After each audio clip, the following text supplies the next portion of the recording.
لا شريك له وأشهد أن محمدا عبده ورسوله أيها الذين آمنوا اتقوا الله حق تقاته ولا تموتن إلا وأنتم مسلمون يا أيها الناس اتقوا ربكم الذي خلقكم من نفس واحدة وخلق منها زوجها وبث منهما رجالا كثيرا ونساء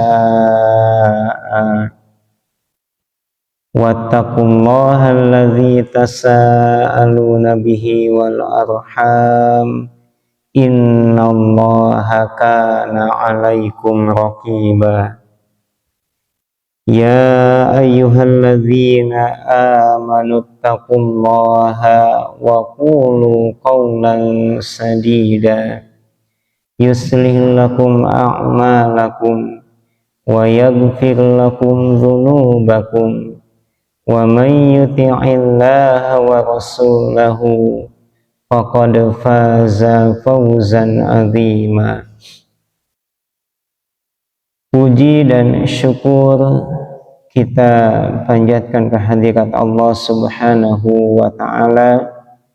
Alhamdulillah, pada kesempatan pagi ini kita bisa melaksanakan salah satu kewajiban, yaitu dengan melaksanakan sholat subuh berjamaah, dan insya Allah akan dilanjutkan dengan bersama-sama mempelajari sunnah Nabi yang mulia. Mudah-mudahan dengan duduknya jemaah sekalian di majelis ilmu ini, di masjid yang mulia ini, semoga menjadi amal ibadah yang diterima oleh Allah Subhanahu wa ta'ala. Baik, kita akan lanjutkan pembahasan kitab Sahih Bukhari. Terakhir kita sudah sampai di hadis yang ke-660 ya, di halaman 199. Nah, sekarang kita akan lanjutkan bab yang ke-22, hadis yang ke-100, hadis yang ke-661. Hadis ini diterima dari sahabat Anas bin Malik.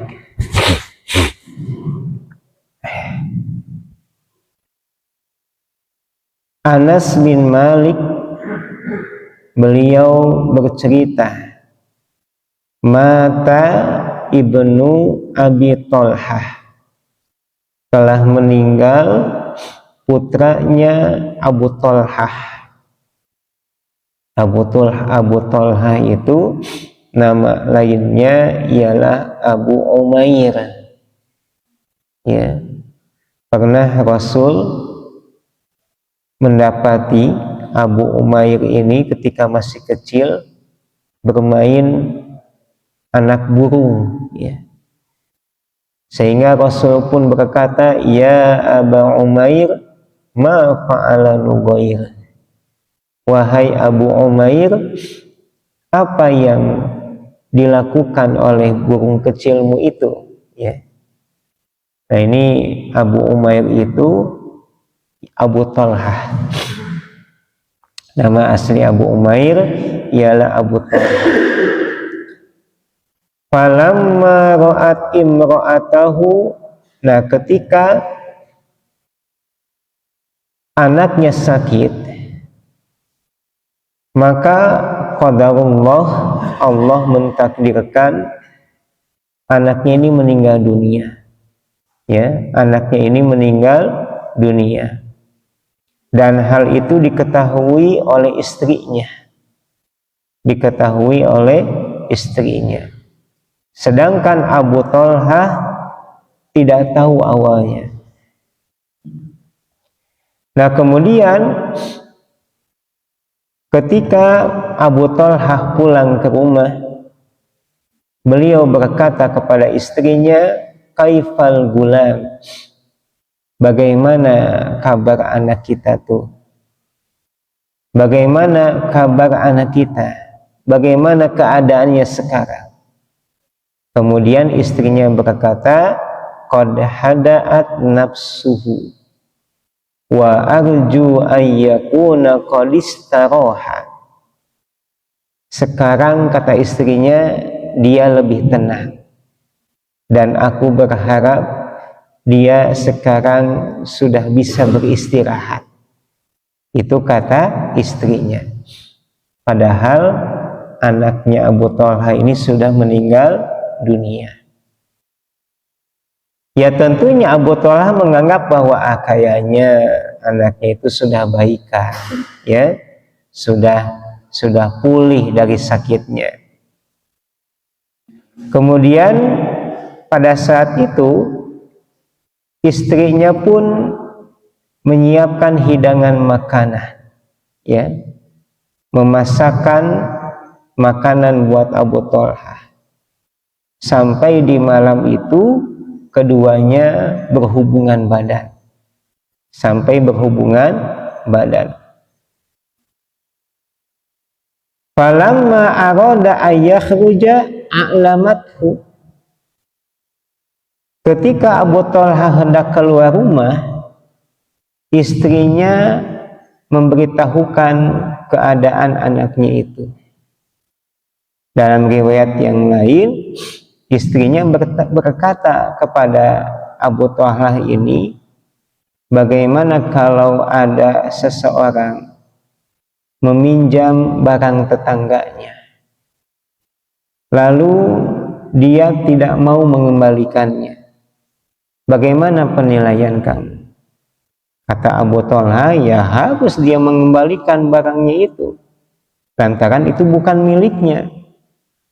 Kemudian istrinya pun berkata demikian, hanya anakmu wahai Abu Thalha. Sang pemilik, sang pencipta, yaitu Allah Subhanahu wa Ta'ala, telah mengambilnya kembali. Maka ketika hal itu dikabarkan kepada Abu Thalha bahwasanya anaknya telah wafat, Abu Thalha nampak tidak terima, ya. Beliau kesal dengan istrinya. Kenapa tidak mengabarkan secepatnya hal itu kepada dirinya? Sehingga hal itu dilaporkan kepada Nabi Shallallahu Alaihi Wasallam. Lalu apa yang dikatakan oleh Nabi? La'allallaha ayyubarika lakuma fi lailatikuma. Semoga Allah memberkahi kalian berdua di malam ketika kalian berhubungan badan. Maka Sufyan, salah seorang yang meriwayatkan hadis ini, beliau berkata, faqala rajulun minal ansar, ada seorang sahabat Ansar berkata, fara'aitu lahu tis'ata auladin. Tidak lama setelah peristiwa itu istrinya hamil, dan dari rahim istrinya ini Abu Thalha memiliki 9 orang anak, kulluhum qad qara'al Qur'an. Semuanya menjadi hafiz Quran. Semuanya menjadi penghafal Al-Quran. Nah, jemaah sekalian yang Allah muliakan, maka hadis ini menjadi dalil, menjadi pelajaran bagi kita bahwasanya yang namanya kesedihan ketika ditinggal pergi oleh orang yang kita sayangi, hal itu perkara yang wajar, manusiawi. Sedih boleh, menangis pun tidak dilarang. Yang tidak boleh itu ialah meratap. Nah, ada sebagian orang yang karena keimanannya kepada Allah, dia mampu mengendalikan diri meskipun musibah itu sangat berat terasa. Nah, orang yang mampu mengendalikan diri, menahan diri ketika mendapatkan musibah, dialah orang yang sabar. Dan Allah akan senantiasa bersama dengan orang-orang yang bersabar. Innallaha ma'as-sabirin. Nah, dari peristiwa Abu Thalha dengan istrinya ini, kita pun bisa mengambil pelajaran bahwa seorang perempuan, meskipun katanya dia sosok manusia yang lebih mendominasi perasaan ketimbang akal, tapi ada kalanya perempuan lebih kuat ketimbang laki-laki. Buktinya istri Abu Thalha lebih kuat menahan atau bersabar ketika ditinggal mati oleh anaknya ketimbang Abu Thalha sendiri. Ya, ketimbang Abu Thalha sendiri. Jantan dah hakikat nama ari masalah katakwaan mah, nah istri atau napi pamengget masing-masing orang bisa berlomba-lomba, ya, mendekatkan diri kepada Allah. Allah Subhanahu wa taala berfirman, inna akramakum indallahi atqakum. Sesungguhnya orang yang paling mulia di sisi Allah adalah orang yang paling bertakwa. Seorang perempuan meskipun dia di tengah keterbatasan akal dan agamanya, tapi dia bisa bersaing dengan kaum laki-laki dalam hal ketaatan, dalam hal ibadah, dalam hal kesabaran, ya. Apalagi fitrahnya seorang perempuan, dia harus melahirkan anak, menyusui, membesarkan, mendidik. Ya, tentunya kesabaran itu harus ada dalam dirinya. Nah, kemudian jemaah sekalian yang Allah muliakan, hadis ini juga menjelaskan keutamaan mereka yang bersabar. Orang yang bersabar karena Allah, maka apa yang hilang akan digantikan dengan yang lebih baik. Ya, Abu Thalha dan istrinya bersabar ketika ditinggal mati oleh anaknya, maka Allah gantikan dengan anak yang lebih banyak dan lebih baik. Dan kita pun sering mendapati peristiwa atau hal itu dalam kehidupan kita. Ada beberapa sahabat atau temanku ditinggal mati oleh anak pertamanya. Lalu mereka bersabar atas musibah yang dialami, bertawakal kepada Allah. Tidak lama kemudian lahirlah anak berikutnya. Bahkan sekali lahir kembar gitunya, lengit hiji digentos dua. Tahun depannya lagi hamil lagi, melahirkan lagi. Nah, ini bagian dari balasan yang Allah berikan kepada mereka yang bersabar. Ya, orang yang bersabar itu akan dimudahkan segala sesuatunya oleh Allah Subhanahu wa taala. Nah, jemaah sekalian yang Allah muliakan, hadis ini juga menjadi pelajaran akan pentingnya bagi orang tua untuk mentarbiyah diri mereka, menjaga keimanan dan ketakwaan kepada Allah Subhanahu wa taala. Karena orang tua yang baik umumnya akan melahirkan anak-anak yang baik. Jangan lamun orang mendambakan, mengharapkan, memimpikan untuk mendapatkan anak yang solih, maka berusahalah untuk mensolihkan diri kita. Ya, berharap anak menjadi baik, maka berusahalah untuk menjadikan diri kita sebagai manusia yang baik, sebagai hamba Allah yang baik. Lantaran ayah kalana sepuh teh gitunya, ada kalanya orang tua tuh menginginkan anak mereka solih, tapi diri mereka jauh dari Allah Subhanahu wa taala. Larangan Allah dilanggar, perintah Allah malah dilalaikan. Padahal Rasulullah Shallallahu Alaihi Wasallam bersabda, ihfazillaha yahfazka. Jagalah aturan Allah, maka Allah akan menjaga diri kalian. Kata para ulama, penjagaan Allah terhadap diri kita bukan hanya menyangkut diri saja, tetapi menyangkut segala sesuatu yang terkait dengan kita. Maka ketika kita menjaga hukum dan aturan Allah, maka Allah akan menjaga istri kita. Allah akan menjaga anak-anak kita. Allah akan menjaga harta benda kita. Lantaran apa? Kita berusaha untuk menjaga hukum dan aturan Allah Subhanahu wa ta'ala. Ini bagian dari sunatullah, ketetapan Allah bagi hamba-hambanya. Nah, jemaah sekalian yang Allah muliakan, itu terkait kisah Abu Talhah dan istrinya, ya. Kisah ini juga disampaikan oleh Imam An-Nawawi dalam kitab Riyadhus Shalihin terkait dengan bab keutamaan bersabar. Berikutnya ialah hadis dari Anas bin Malik. Judulnya pernyataan Rasulullah, kami sedih karena berpisah dengan inna bika lamahzun. Orang awasalah hadisnya, ya. Wa an Anas bin Malik qala dakhalna ma'a Rasulillah sallallahu alaihi wasallam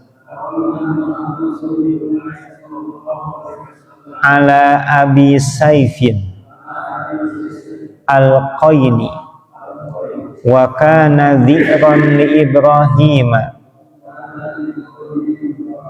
fa akhadha Rasulullah sallallahu alaihi wasallam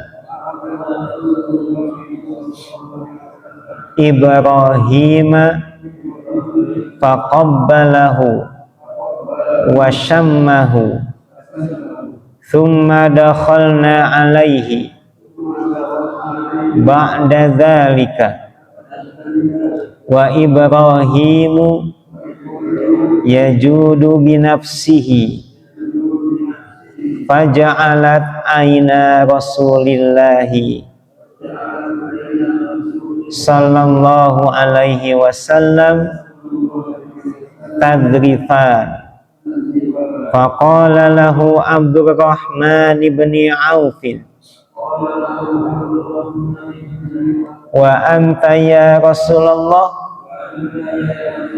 qala ya ibna Auf innaha rahmatun thumma atba'aha bi ukhra faqala sallallahu alaihi wasallam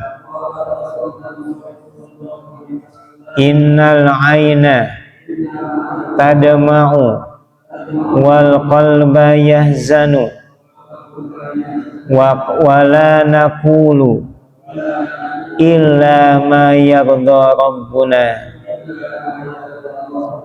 wa inna bi firaqika ya Ibrahimu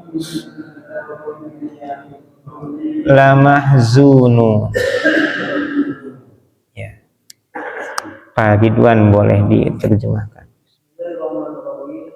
Dari Anas radhiyallahu anhu berkata, kami pergi dengan Rasulullah sallallahu alaihi wasallam pada Abu Said, tukang besi yang bersusu dengan Ibrahim.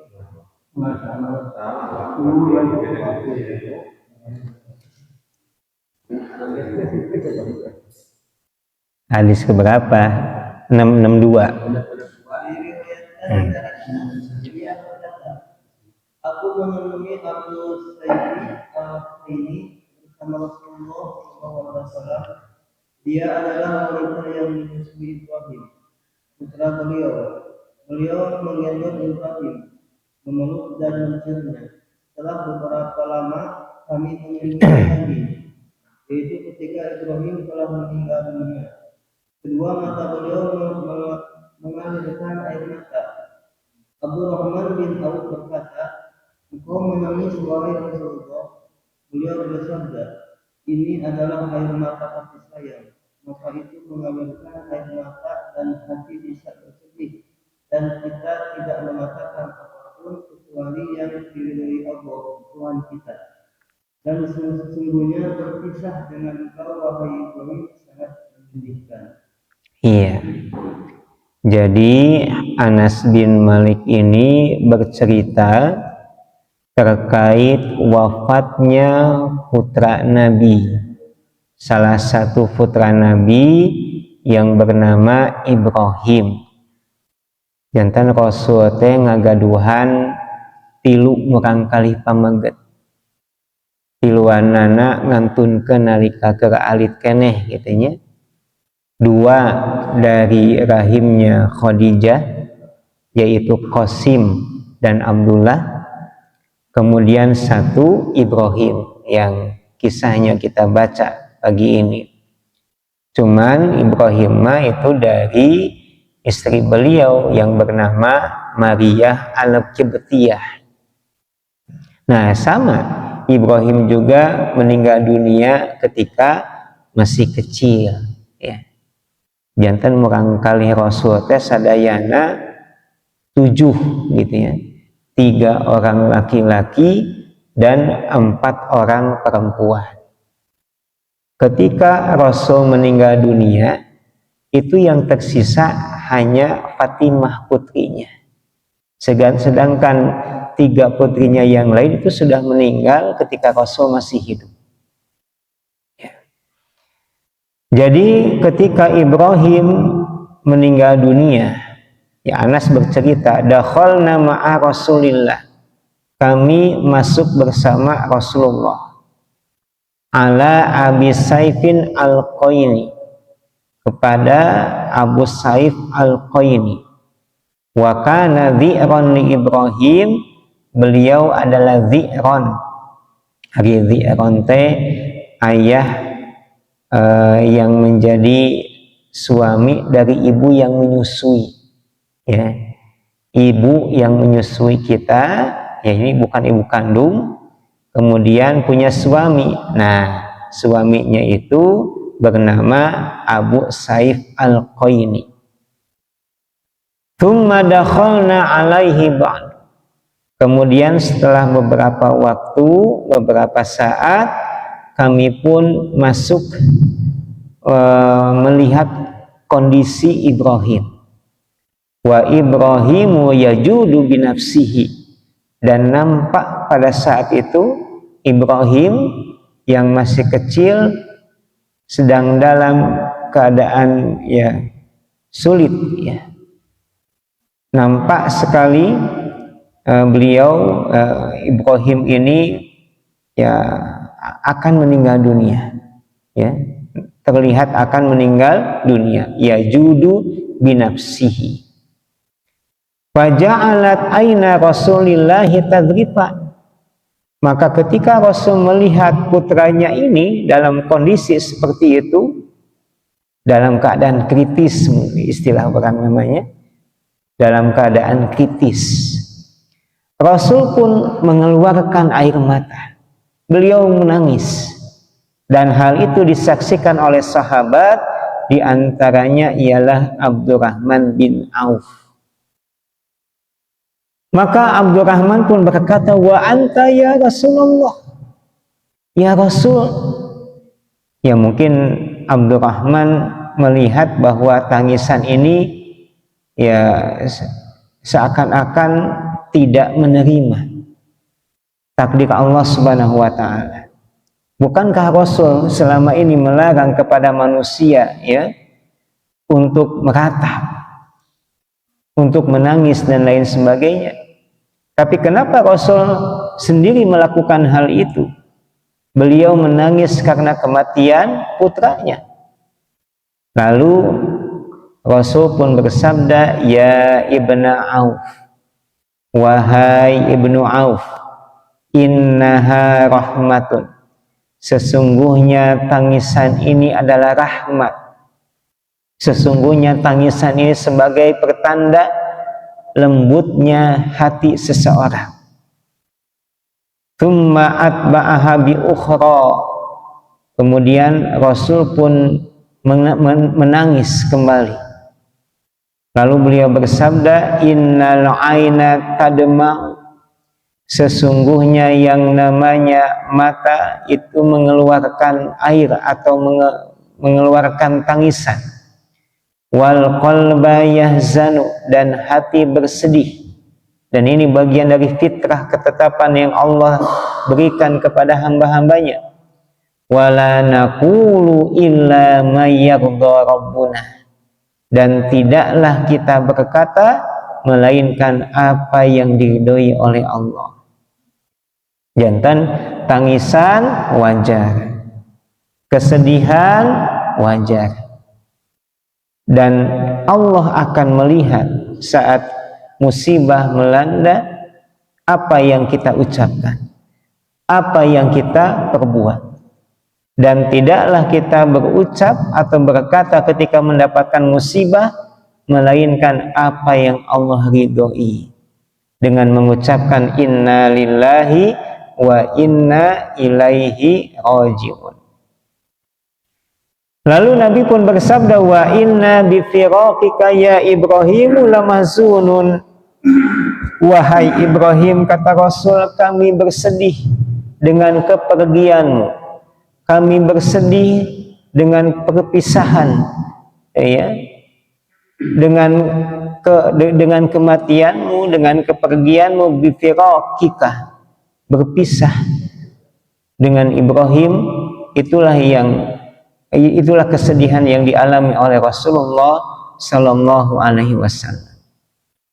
Nah, jemaah sekalian yang Allah muliakan, maka hadis ini menjadi dalil akan dibolehkannya menangis ketika mendapatkan musibah.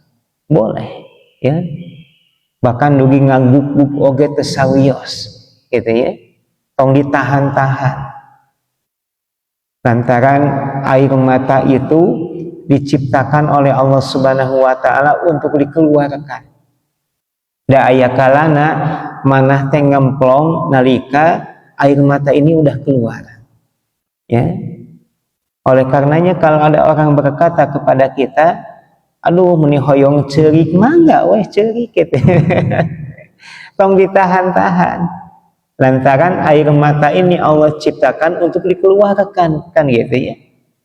Dan orang ketika menangis, maka biasanya setelah tangisan itu hati menjadi lapang. Hati menjadi lapang. Terlebih hanya tangisan kepada Allah, maka akan melahirkan ketenangan.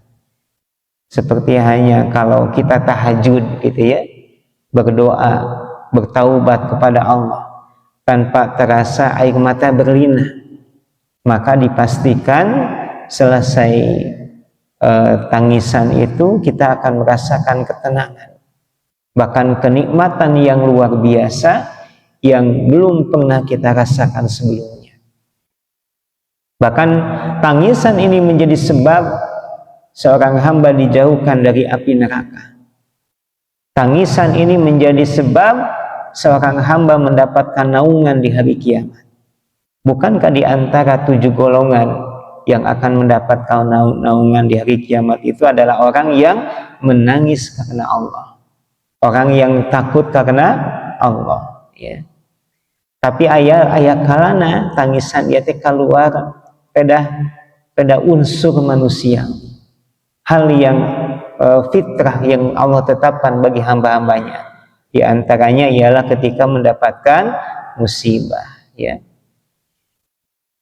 Nah, kemudian hadis ini juga menjadi dalil bagi seorang mukmin wajib dia untuk bersabar. Dan di antara ciri orang yang bersabar ialah menahan lisannya dari perkataan yang dimurkai oleh Allah. Tidaklah perkataan keluar ketika mendapatkan musibah illa ma yarda rabbuna, melainkan apa yang diridhoi oleh Rabb kami, dengan mengucapkan inna lillahi wa inna ilaihi raji'un, Allahumma ajirni fi musibati wa khlufli khairan minha. Bahkan silakan perbanyak zikir dan doa agar lebih menguatkan hati kita. Di antaranya dengan mengucapkan raditu billahi robba wa bil islami dina wa bi muhammadin nabiyya wa rasulah. Atau dengan kalimat yang lain, maka silakan ucapkan perkataan yang bisa menguatkan hati kita. Ya, seperti hanya orang berkata, ya Allah, aku ridho dengan keputusan, kami menerima takdirmu. Nah, contoh misalkan ya kamanya, nalika orang dikantunkan ku jami anu orang ya kita sayangi ya. La naqulu illa ma yardha rabbuna. Maka ketika kita mengatakan perkataan yang diridhoi ketika mendapatkan musibah, maka itulah perkataan yang akan mengundang pahala dari Allah. Jadi musibah mendatangkan pahala. Musibah mendatangkan pahala. Tong dugi ka jami kemakan yang musibah aral tenampi karena katangtosan Allah. Nu aya malah Allah bendu ka orang sadayana. Kedah nama musibah teh langkung ninggikeun derajat orang di sisi Allah. Harusnya dengan musibah yang ada menjadi wasilah untuk mendapatkan ampunan, ditinggikannya derajat. Ya. Tapi ada kalanya ya manusia ketika mendapatkan musibah itu tidak menerima. Bahkan dia melakukan niyahah yang hadisnya sudah kita pelajari. Dia teriak-teriak ya, memukul-mukul pipi, menjambak rambut, menyobek pakaian. Ini bagian dari tradisi jahiliyah yang diharamkan dalam Islam ya. Berikutnya ialah babul buka. Enggak. Itu Rasul itu dari istrinya yang lain tidak punya lucu ya, seperti mengikut bergosip sama yang kan sudah dinikah sama Islam ini. Iya. Jadi tidak ada punya itu saya berikan. Wallahu a'lam bishawab. Yang jelas kalau dari Fatimah dalam sejarah itu banyak keturunannya. Dari Ali bin Abi Thalib ya, dari Ali bin Abi Thalib. Kalau dari Fatimah itu ada Hasan dan Husain. Adapun cucu Rasul yang lain kita tidak mendapatkan kabar atau khabar seperti itu. Wallahu a'lam. Baik, babul buka indal marid. Bab menangis ketika sakit ya, indal marid. Hadisnya dari Ibnu Umar radhiyallahu anhu. Nah, kita langsung baca saja hadisnya. Ibnu Umar berkata, ishtaka Sa'd bin Ubadah. Sa'ad bin Ubadah mengeluhkan sakitnya, apa yang menimpa pada dirinya. Pada saat itu Ubadah sakit yang menyebabkan dirinya tidak bisa bergerak, tidak bisa berpindah dari tempat tidurnya. Maka Rasul pun seperti biasa, bagian dari akhlak mulia beliau mengunjungi sahabatnya yang sakit ini. Falamma dakhala alaihi wajadahu fi ghasyati ahlihi. Maka ketika Rasul memasuki kamar Ubadah, beliau mendapati Ubadah pada saat itu pingsan di tengah keluarganya. Pingsan di tengah keluarganya. Faqala qad qada. Lalu Rasul bertanya, apakah Ubadah ini telah meninggal dunia? Mereka berkata, la ya Rasulullah, tidak, belum ya Rasul, beliau hanya pingsan.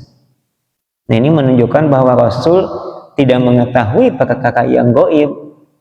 Ya teh mahot acan gitu, maka Rasul nanya. Padahal pada saat itu Ubadah hanya pingsan. Fabakan Nabi sallallahu alaihi wasallam, maka Rasul pun menangis. Beliau bersedih melihat kondisi Ubadah. Faqala, lalu beliau bersabda, ala tasma'una innallaha la yu'adzibu bidam'il aini wala bihuznil qalbi. Tidakkah kalian mendengar kata Rasul, sesungguhnya Allah tidak akan menyiksa karena air mata, Allah tidak akan menyiksa karena kesedihan hati, walakin yu'adzibu bihadza, tapi Rasul akan memberikan siksaan kepada seseorang dengan ini. Rasul memberikan isyarat dengan lidahnya, ya. Jantan menangis, bersedih, itu tidak berdosa, ya, kecuali kalau menangisnya disertai dengan teriakan, ya, atau bersedihnya karena tidak ridho dengan ketetapan Allah. Tapi umumnya manusia mereka mendapatkan siksa ketika datangnya musibah karena apa? Tidak bisa menjaga lisannya. Misalkan ayah jaminya geus abi manten nampi embung ditinggalkeun ku siapa gitu ya. Embung ditinggalkeun ku ibu gitu nya. Nah ini yang menyebabkan orang itu mendapatkan murka dari Allah karena lisannya. Oleh karenanya jelas ada hadis yang berbunyi inna sabra inda sadmatil ula. Sesungguhnya kesabaran itu ada pada guncangan pertama. Nalika orang kenging kabar misalkannya aya wargi atau napi kerabat, sahabat, tetangga yang meninggal dunia, saat pertama kali mendapatkan kabar seperti itu, maka Allah akan melihat apa yang kita ucapkan, apa yang kita akan perbuat, bagaimana sikap kita, bagaimana hati kita, apakah ridho atau tidak dengan keputusan Allah, ya. Jantan lamun jami maot teh ieu saresna ujian kanggo anu masih kene jumeneng di alam dunia. Orang mati itu ujian bagi yang masih hidup.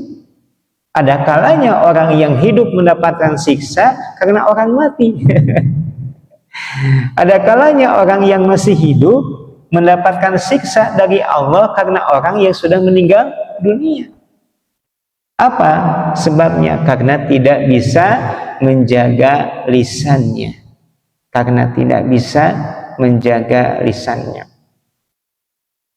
Nah, jemaah sekalian yang Allah muliakan, hadis ini sebagaimana hadis sebelumnya menjadi dalil dibolehkannya menangis.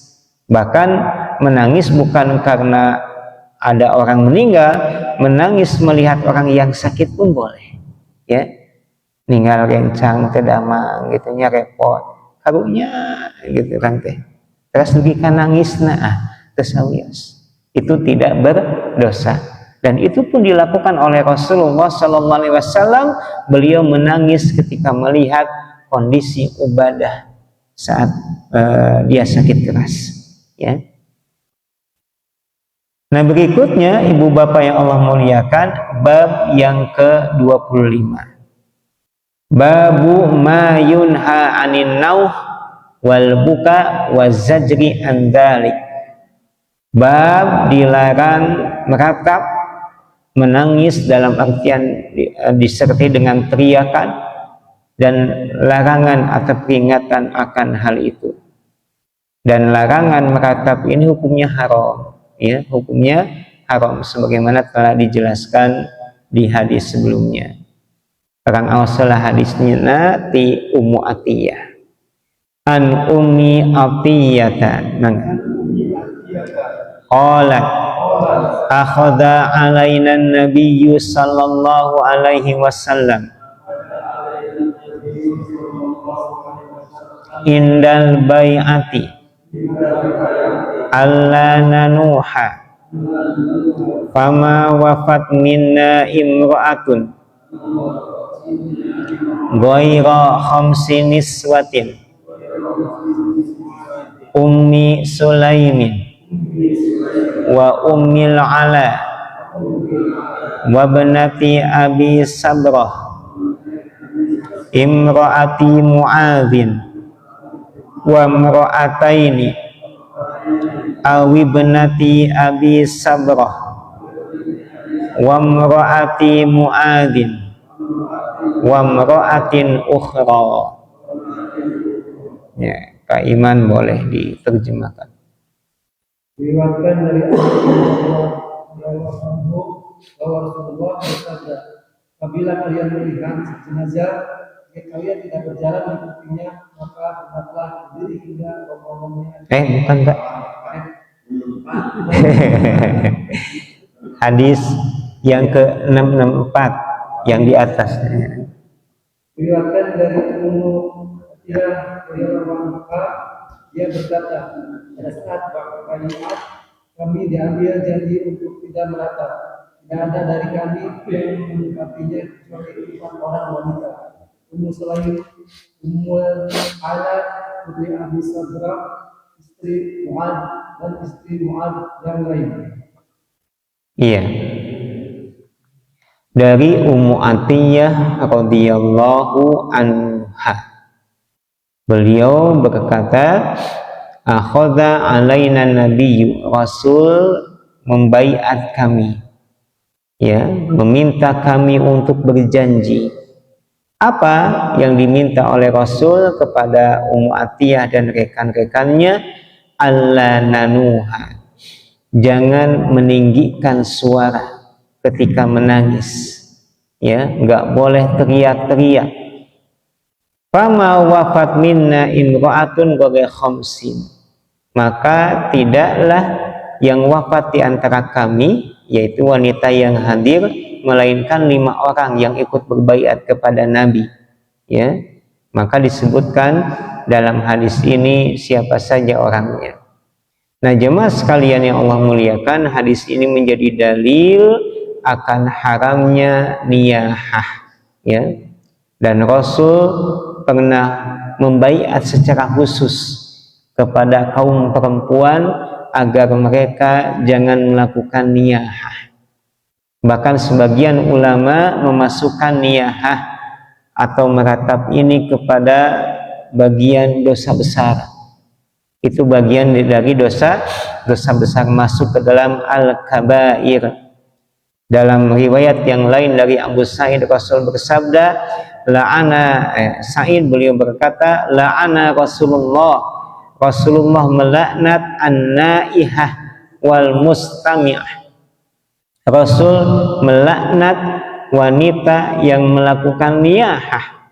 Ya, tentunya laknat di sini yang artinya dijauhkan dari rahmat menunjukkan akan keharaman perbuatan tersebut.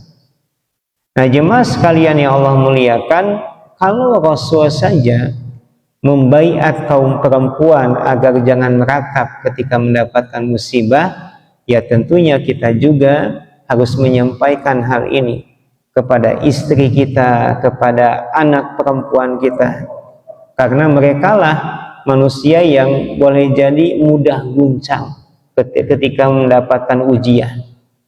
Maka boleh-boleh saja misalkan bapak berpesan, lamun bapak maut misalkannya, rek sedih sok mangga, tapi tong dugi kak gogorowokan gitunya. Ini wasiat yang baik, ya, wasiat yang baik. Lamun bapak geus ngantunkeun alam dunia kedah ridho kana katangtosan Allah gitunya, sok doakeun bapak meh dilapangkeun di alam kuburna, meh ditampi iman jeung Islamna. Apalagi wasiat ini disampaikan ketika kita akan meninggal dunia, sebagaimana kebiasaan para nabi zaman dahulu.